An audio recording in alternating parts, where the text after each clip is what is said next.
I want to say is thank you to the Ron Paul Institute for having me here, and for Daniel in particular for pursuing me. I've got to make a preliminary comment too based on some of the remarks that were just made. I've been on the Hill for the past 3 months in the Senate and the House, working particularly on House Continuing Resolution 81 and Senate Special Resolution 54, which essentially used the United States Constitution to say the war in Yemen and our support for that war is unconstitutional. It is the most brutal war probably on the face of the earth. It's a first-class humanitarian disaster, if that's not an oxymoron. It is unheard of in terms of our mainstream media until recently, when with U.S. munitions and U.S. intelligence support, I think we can say conclusively now, the Saudis recently hit a school bus and killed a whole lot of children. But this is just routine for the Saudi UAE effort in Yemen, and the United States is supporting them. We finally had a breakthrough with AP and the New York Times saying, guess what, General Votel, the Central Command commander, and Jim Mattis, the Secretary of Defense, you lied to the Congress. Maybe you didn't know you were lying, but you did. We actually have special forces on the ground in Yemen assisting the ground effort, not just intelligence, munitions, and air support. This is a horrible thing we're doing, and I think the momentum is finally building on the Hill to where we're going to have enough senators and enough representatives who are going to push us out of that war, but it's late. It's very late. Thank you for having me here, Daniel, in particular. I asked Daniel to list my title as what is the empire strategy? We are an empire, there's no question about that. I don't mean how do we get through the week or the month or the year or even the decade, or as being increasingly asked these days, through the present presidency. These are not unimportant matters, but without some sort of strategic umbrella under which to operate, even good answers to these short-term issues might not be the best answers for the long term. For example, drilling for oil or mining for copper in pristine Alaskan environments might seem a positive, profitable activity for the short term, and I've had people tell me that both of those actions are. But if it's in the Arctic National Wildlife Refuge or it's Pebble Mine in Bristol Bay, where I have fished for salmon and where one of the largest, if not the largest, salmon locations on the face of the earth still exists, still perseveres, then it might not be the best long-term decision. In the long term, such exploitation might prove highly negative for a major ecosystem as well as for a whole lot of people who depend on the present circumstances. Moreover, it might well prove extremely negative with regard to the planet's capacity to continue to absorb humanity's assault upon it with some major repercussions. Let me tell you that I belong to a group called the Climate and Security Working Group. I've belonged to it for some years now. It is mostly retired and active duty civilian and uniformed DOD and Homeland Security. We are pressed right now with one issue, sea rise. In Charleston, in Norfolk, in Mayport, in Miami, in Houston, in New Orleans, Pascagoula, and other places in this country, the DOD, with your tax dollars, is going to have to spend $80 to $100 billion probably just in the next 20 to 30 years to adapt to the sea rise. It's coming up so fast.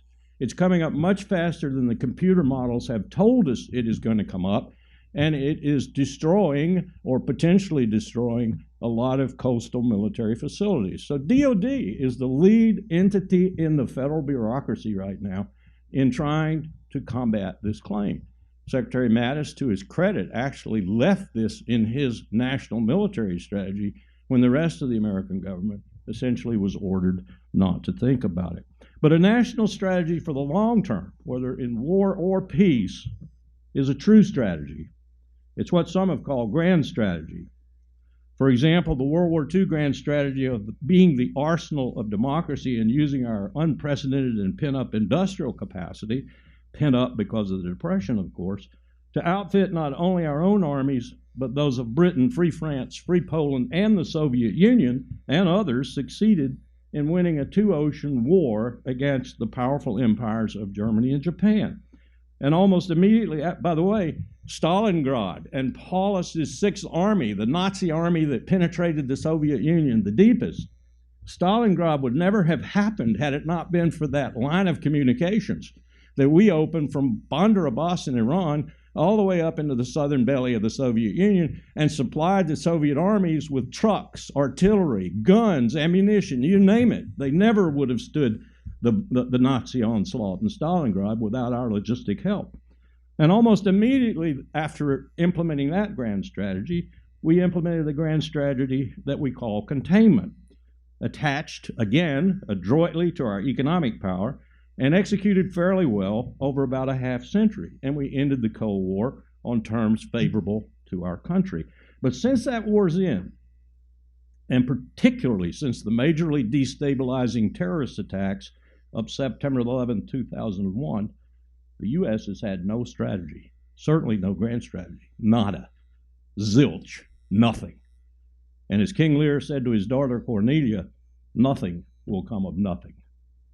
What did come was a repudiation of George H.W. Bush's nascent European strategy, at least there was something there, of welcoming a reformed Russia into NATO, and its replacement by a rapacious and oligarchy-based strategy led by Goldman Sachs' Bob Rubin and Larry Summers, and completely complicit in by the President of the United States, William Jefferson Clinton, to expand NATO directly into Moscow's space, and thus provoke the reactions we have witnessed since the pushback by Russia in Georgia, Crimea, Ukraine, and elsewhere. Then came George W. Bush, my president, who said he wanted to establish in the world a balance of power that favored freedom. Michael Gerson alliteration notwithstanding, he forgot to consider his Machiavellian vice president, Richard Cheney. Along came the terrorist attacks of 2001, and Cheney took over. His strategy, I'm loath to call it a strategy, was not only foolhardy, but potently destructive of what remained of American credibility. In the first place, to make war on a methodological phenomenon, terror, is about as stupid as making war on a human addiction, like drugs, or a human condition, like poverty. Unless, of course, you want the war to last forever and cost zillions, because you can never win. Takes me back to 1989, Lieutenant Colonel, fresh caught by Colin Powell, joining him at Forces Command at Fort McPherson in Atlanta, Georgia. Powell is waxing euphoric in his office one morning. Remember, I'm fresh caught. I can't be too brazen. I say, "What's got you excited, boss?" He says, "Well, we're getting ready to enter the drug war. We're going to fulfill Ronald Reagan." He was Ronald Reagan's sixth and final national security advisor just before this, you'll recall. We're going to fulfill Ronald Reagan and now H.W. Bush's desire to have the military participate in the drug war. I said, "General, why would the military ever want to participate in a war it can't win?" He looked at me with some incredulity on his face, and I realized I'd overstepped my bounds, and I shut up. Nonetheless, I made my point. Today, I won't pretend that in my allotted 20 minutes I can delineate a grand strategy to you. Unless I seem too praiseworthy of our past, let me offer a caveat for the past half century as well, because it's a period that Donald Trump in particular seems to yearn for. Here I'm quoting from a Cato Institute piece of June the 5th of this year, in which Patrick Porter writes, quote, "While liberalism and liberal projects existed, such, quote, order, unquote, as existed rested on the imperial prerogatives of a superpower that attempted to impose that order by stepping outside rules and accommodating illiberal forces. And some of the most doctrinaire liberal projects produced illiberal results," end of quote, such as interventions in Africa, Southeast Asia, my war, Vietnam, Central America, Iran, Afghanistan, Iraq, Libya, Syria, and we could probably go on. Porter goes on to conclude that the United States needs, quote, "to appraise its grand strategy in order to bring its power and commitments into balance," unquote. Now, you might have gleaned my difference with Porter is this. Since 1993, what grand strategy, pray tell? Let me start with the most important parts of such a strategy and briefly make some key points about ways, means, and ends. The ways, of course, are the methods to be used to execute the strategy. The means are the resources we possess to be applied to that execution, and the ends are, of course, what we want to achieve. Ways are things such as, note what I put first, diplomacy, financial instruments, economic power and policies, cultural influences, technologies, and note what I put last, military power. Means are money and people, basically. Ends are what the devil do we want to do in the world, at home and abroad. And increasingly, you cannot decouple the two environments. The idea, for example, that politics or foreign policy should stop at the water's edge is utter nonsense, particularly in a democracy, as letters from members of Congress to foreign leaders clearly indicate. And such affairs does not start with Tom Cotton and his gang of morons.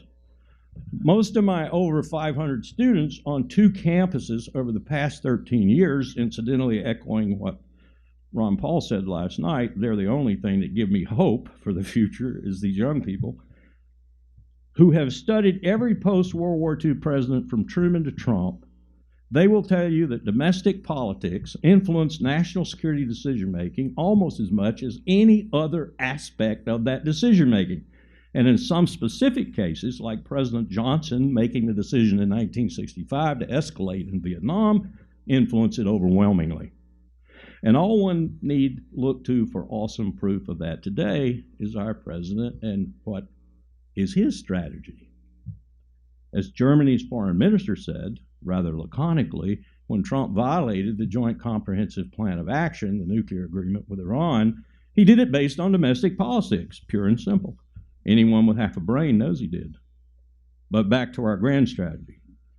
One of the most vital aspects, as I hope I've indicated, of a good grand strategy for the United States in particular is hooking up its economy, one of our strongest features, or it used to be, to the achievement of our ends, as we did so brilliantly in World War II and somewhat brilliantly in the Cold War. And I say somewhat brilliantly because I'm reading at present William Taubman's new book, Gorbachev.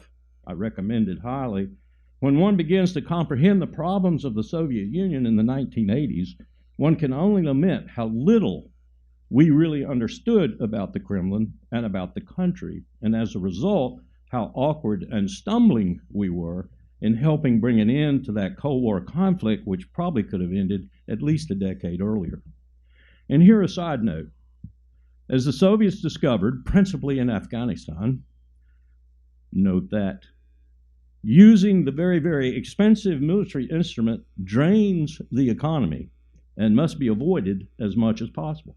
Even giving that military unquestioned and seldom well overseen funding and support short of war is debilitating, and to be done only in extremis and certainly not as a constant part of a sane and sober grand strategy. Keeping one's powder dry, or as Washington said, being prepared for war is the best way to prevent war, does not mean breaking the bank to fund the military instrument. And we are breaking the bank today. If we keep on the trend we're on right now, our interest payments on the debt and the military budget will equal each other annually by about 2027. That's not very far away. But let's focus for a moment on the most important initial part of a grand strategy, the ends. Stated simply, what is it that we want to achieve at home and in the world, say over the next half century? And no pablum here, like the anodyne statements that issue from the White House or from the Pentagon. For example, like this year's, quote, this is a strategic end. No external threat can be allowed to shake our shared commitment to our values, undermine our system of government, or divide our nation. End of quote. Michael Gerson could have written that. Oh, what pablum. We might conclude, scratching our collective heads, we're doing that best ourselves. No need for an external threat. But look at that statement from a general perspective of helpfulness in delineating a grand strategy. It's useless. It's like looking at a beautiful trout stream with a $3,000 handmade cane rod in your hand and saying your objective is to catch fish. Well, of course, that's part of it, but it's far and away all of it. I want to catch 19-inch West Slope cutthroat trout. I want to catch them on dry flies during a magnificent hatch of caddis and blue wing olives, and I want to catch them on a tumbling, icily cold, crystal clear stream high in the Bitterroot Mountains with only the silent sound of my superbly balanced cane rod delivered fly gently touching the water, and no other humans around to disturb that idyll, and perhaps with an elk standing downstream watching me warily. In short, a grand strategy needs specificity. It needs granular details. FDR hired the dollar men, some of America's most brilliant industrialists, to put together the linkage between America's awesome but then latent productive capacity and the urgent needs of a global war. These men did the details, and if you know anything about that time, you know they did the details. Extraordinarily did the details. Ain't nobody, man or woman, doing the details for anything today, except on a select basis for extremely narrow interests with little national payback and lots of national debt, harm, and injury, and reporting in the mainstream media that it's all copacetic and wonderful. Or it's terrible if it happens to be Kim Kardashian's ass and it's not looking well that day. As an example, let's take the Middle East for a moment. And I'm taking that region for a reason. Because regardless of how many times Trump, Bolton, or Mattis, or anyone else, says the Indian Pacific is the new U.S. strategic emphasis, which they've said repeatedly, we cannot escape the fact that the majority of our time, effort, and military might is in the Middle East. What should a presidential administration declare to the American people as our strategic end for that region? Let me take a shot at it. Here's what I suggest. That the oil from its producing countries flows constantly at a consistent and affordable price to our friends and allies, and if necessary, to ourselves. All this as we ready ourselves for a future without any oil whatsoever. And that future is already upon us. So that would be the biggest part of the end. Oh yes, as ships with sails did not in the past disappear from the face of the earth, so oil might linger in esoteric places, but it will not be the very essence of economic might, not even close. Even Royal Dutch Shell knows that. Talk to its strategists if you don't believe me. Note that there is nothing in this expression of ends about state building of Jeffersonian democracies, nothing about bringing freedom to the huddled masses, nothing about sidling up the dictators and their gangs in order to ensure access to their oil, and absolutely nothing about building U.S. military facilities all across the region. There is, on the other hand, a recognition that oil is fungible, that it must be sold, that hoarding it for long, anyway, is not a tendency of petroleum-producing states, and if they are convinced you will not like it if they hoard it, they will in fact agree to sell it. And they will scramble to accommodate you as oil disappears from use, because you are the technology leader in the world, though Beijing is approaching fast. We could do the same sort of reasonable delineation of ends for Europe, the whole of Southwest Asia, including Afghanistan, but hold on a moment, I'm going to tell you something about that. North and Southeast Asia, and most, if not all, of the world. I believe that if we did this sort of realistic formulation of strategic ends, we could move on to an equally reasonable look at the ways and means we have at hand to achieve them. For example, in the Middle East, it would definitely not feature the largest U.S. Air Force base on Earth in Qatar, a country now at almost war-provoking odds with Saudi Arabia and its friends like the UAE, nor a huge Air Force base in Saudi Arabia itself, nor the largest U.S. naval fleet headquarters in Bahrain, a lackey of Saudi Arabia, nor huge logistic facilities in Kuwait, nor a U.S. Air Force base in Israel. Anybody know that? I ask all across the country. I've been in all 50 states. I ask all across, you know we have a base, a U.S. base in Israel now? Since 1948, we have not had a base in Israel. By policy, we have not had a base in Israel. Think about it for a moment. We now have the Stars and Stripes flying over a base in Israel. Neither would it include a completely antagonistic relationship with the true power in that region, Iran. Now, as I intimated, Afghanistan is an altogether different matter. That country demonstrates the danger of having a president who is only interested in domestic politics. Into that void comes the most powerful and most strategically oriented bureaucracy in our government. the one I spent 31 years in, the military. Here is what it has decided for Afghanistan. And I bet you don't know this either. We're in Afghanistan as we were in Germany post-World War II. That is, for at least a half a century. It has nothing to do with Kabul and state building, nothing to do with fighting the Taliban or proving that we can reconcile with the Taliban, and nothing to do with fighting any terrorist group.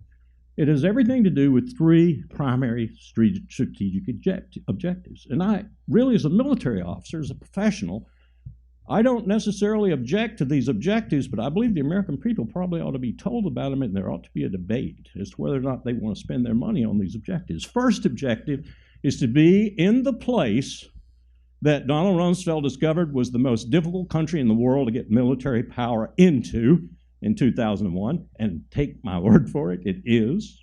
Look at it on a map and leave it there, because it is the only hard power the United States has that sits proximate to the Central Base Road Initiative of China that runs across Central Asia.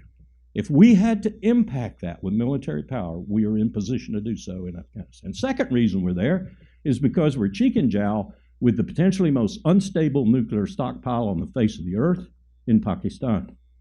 We want to be able to leap on that stockpile and stabilize it if necessary. And the third reason we're there is because there are 20 million Uyghurs, and they don't like Han Chinese in Xinjiang province in western China.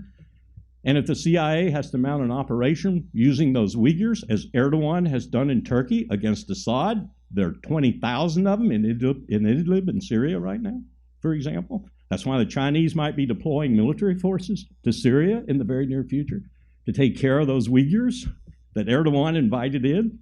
Well, the CIA would want to destabilize China, and that would be the best way to do it, to foment unrest and to join with those Uyghurs in pushing the Han Chinese and Beijing from internal places rather than external. Not saying it's going on right now, you didn't hear that, but it is a possibility. So that's why we're there, and I'll wager there are not a handful of Americans who realize that we, our military, has decided that for these strategic reasons, which are well thought out, we're going to be in Afghanistan for the next half century. Ladies and gentlemen, it's almost trite to declare our nation at a crossroads. Nevertheless, I think we are. One that reminds me eerily of the place we came to in 1866. If you've read Ron Chernow's new book on Grant, and I recommend it to you, it's 900 plus pages, but I recommend it. It's excellent reading. You understand that in 1866, Ulysses Grant was in charge of the most powerful army on the face of the earth. It had just come through 4 years of war. Brits, French, Swedes, everyone had been there to watch it. Observers were all over the battlefield. They knew this was the future. You have to ask yourself, how did World War I occur if they knew this was the future? I'll tell you the answer: stupid generals fighting the last war and so forth. But at that time, Grant acted outside the Constitution. He acted outside the standard civil-military relationship. He had to. Andrew Johnson, the president, who would finally be impeached, not successfully removed, but impeached, and only by a vote or two was he not successfully removed, wanted to negate the results a million people had died to achieve. Grant refused to allow that to happen, as you might well suspect, and dispatched Sheridan, Sherman, and other military leaders to places like New Orleans and Charleston and stopped the killing of blacks that was taking place because the South did not want them to have political power, and so was using the Ku Klux Klan and other things to prevent that. Grant acted outside the Constitution with the United States Armed Forces 1 million strong at that time. Think about that for a moment. It is bizarre, to me anyway, as a sort of a historian at least, it's bizarre that there is so much similarity between that period and the period today, particularly in terms of how we are divided on really critical issues about 50-50. There are political scientists that will contend democracy is impossible if the people in that democracy, the demos, are 50-50 on all critical issues. These similarities, to me, afford credibility to Karl Marx's declaration that history does not in fact repeat itself or it does in fact repeat itself, first as tragedy and then as farce. What I fear is that today we are living the farce. Thank you.